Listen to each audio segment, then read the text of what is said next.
Nuevamente les damos la bienvenida, queridos amigos y familia. Título de la lección: Jesús y los necesitados. Nuestro texto inicial se encuentra en Lucas capítulo 4, versos 18 y 19. El Espíritu del Señor está sobre mí, por cuanto me ha ungido para dar buenas nuevas a los pobres, me ha enviado a sanar a los quebrantados de corazón, a pregonar libertad a los cautivos y vista a los ciegos, a poner en libertad a los oprimidos, a predicar el año agradable del Señor. Jesús vino en carne para mostrarnos cómo es Dios, y lo hizo mediante sus enseñanzas, su sacrificio y su vida, con su forma de interactuar con la gente común, incluida su compasión por los pobres y los oprimidos.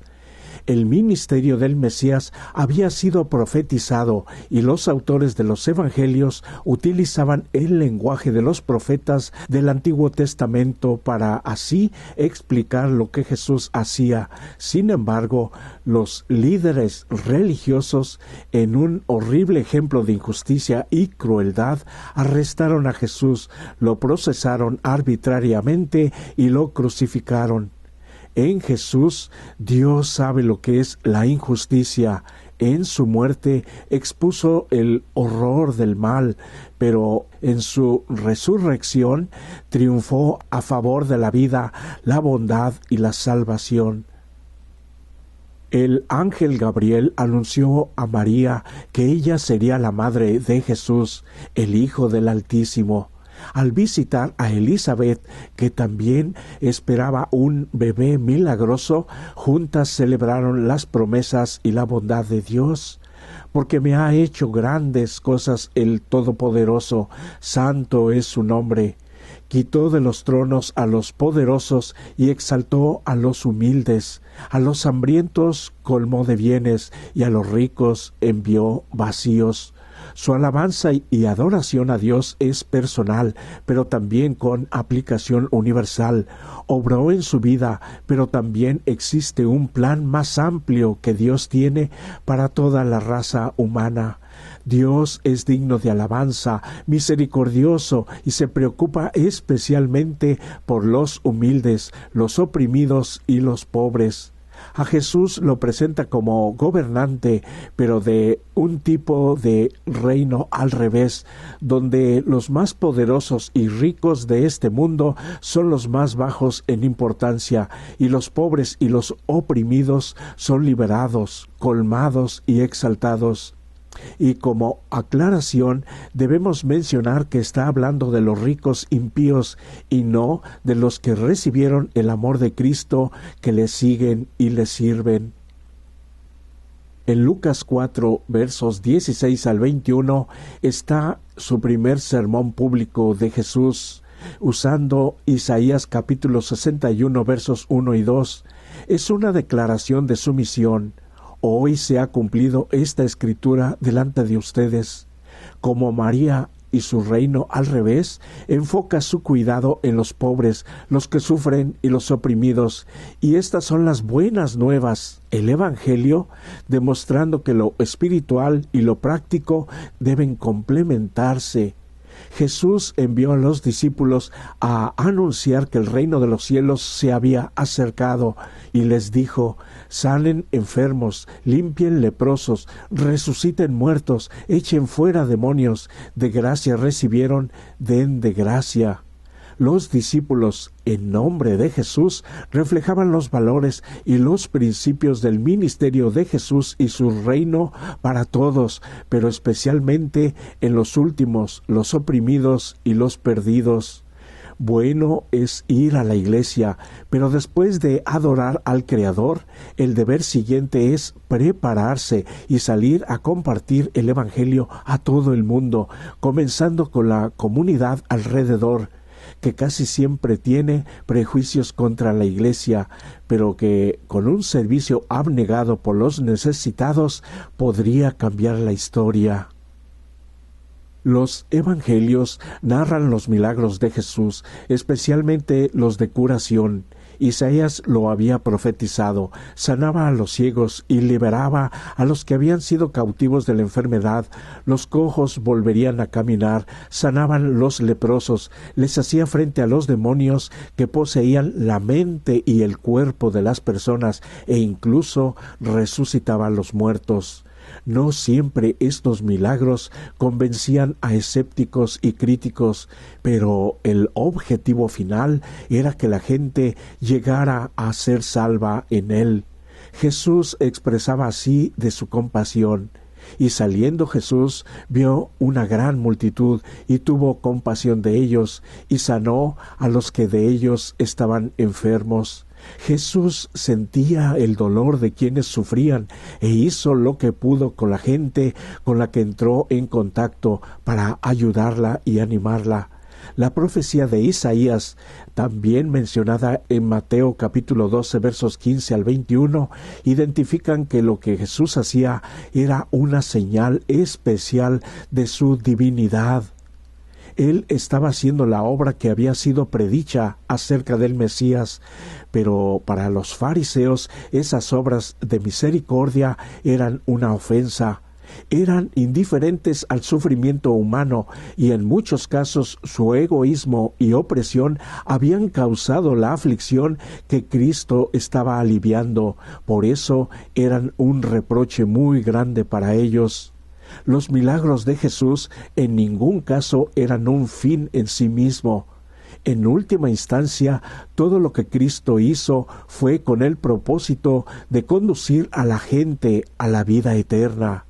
Él, Jesús, desea salvarnos, pero no para seguir pecando, sino para ser diferentes, una vida nueva y seguirlo. La purificación del templo aparece en los 4 evangelios, con toques de drama, acción y pasión.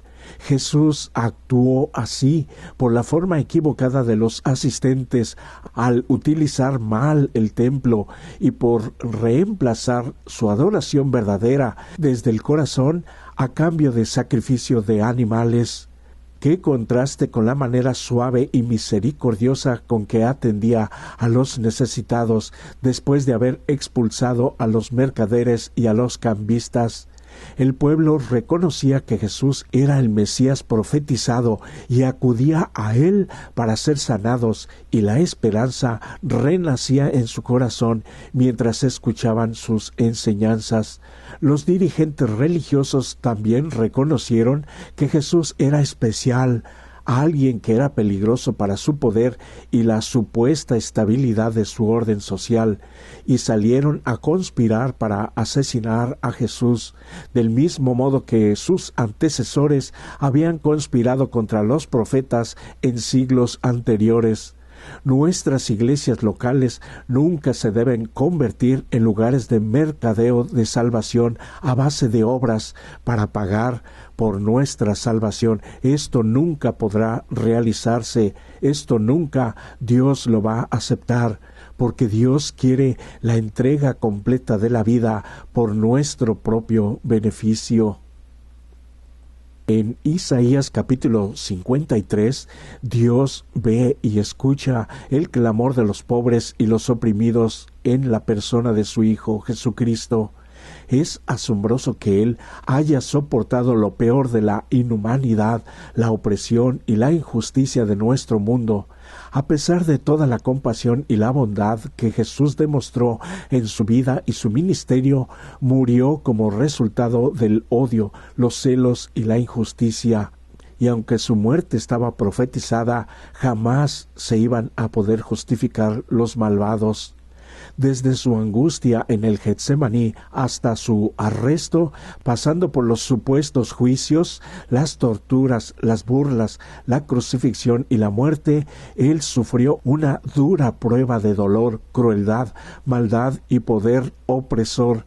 Todo esto contrasta con su inocencia, su pureza y su bondad de aquel que lo sufrió.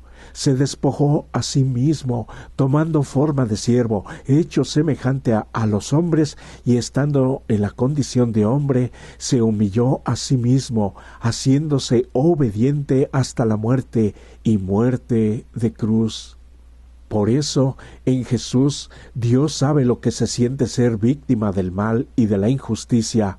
Es incomprensible en la mente de los hombres poder asesinar a Dios, pero así se identificó tanto con nosotros como con nuestra condición caída, porque no tenemos un sumo sacerdote que no pueda compadecerse de nuestras debilidades, sino que fue tentado en todo según nuestra semejanza, pero sin pecado. ¡Qué revelación del carácter de nuestro Dios! ¿Cómo empezar siquiera a abarcar con nuestra mente las buenas nuevas de Dios que la cruz representa? En todo lo que hacemos por el Señor, especialmente para alcanzar a los necesitados, siempre debemos tener en el centro de nuestra misión y propósito la muerte de Jesús como nuestro sustituto, no solo para nosotros, sino también para aquellos a quienes ayudamos. Es asombroso su sacrificio por nosotros, siendo Jesús Dios mismo. Por eso nos puede comprender. Por favor, no lo dudemos. Dios ha dado evidencias contundentes en su santa palabra de que castigará a los transgresores de su ley tarde o temprano. Los que se crean vanas ilusiones de que Él es demasiado misericordioso para ejecutar su justicia contra los pecadores, solo tienen que mirar a la cruz del Calvario. La muerte del Inmaculado Hijo de Dios testifica que la paga del pecado es muerte, que toda violación de la ley de Dios debe recibir su justa retribución. Por eso, Cristo, que era sin pecado, se hizo pecado por causa de cada ser humano, cargó con la culpabilidad de la transgresión y el ocultamiento del rostro del Padre, hasta que su corazón fue destrozado y su vida aniquilada. Hizo todos esos sacrificios con el fin de que cada pecador pudiera ser redimido, si es que querían buscar a Dios de todo corazón. De ninguna otra manera podía liberarse al ser humano de la penalidad del pecado y la muerte, y toda alma que rehúse llegar a ser participante de esta maravillosa expiación conseguida a tan alto precio para Dios, debe entonces, por la rebeldía humana, cargar en su propia persona con la culpabilidad y el castigo por la transgresión en el día del juicio final. Cristo, el inocente, sufrió el castigo de los culpables.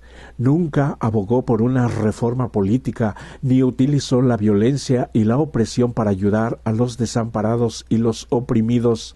Muchos lo único que logran con esto es reemplazar una clase opresiva por otra.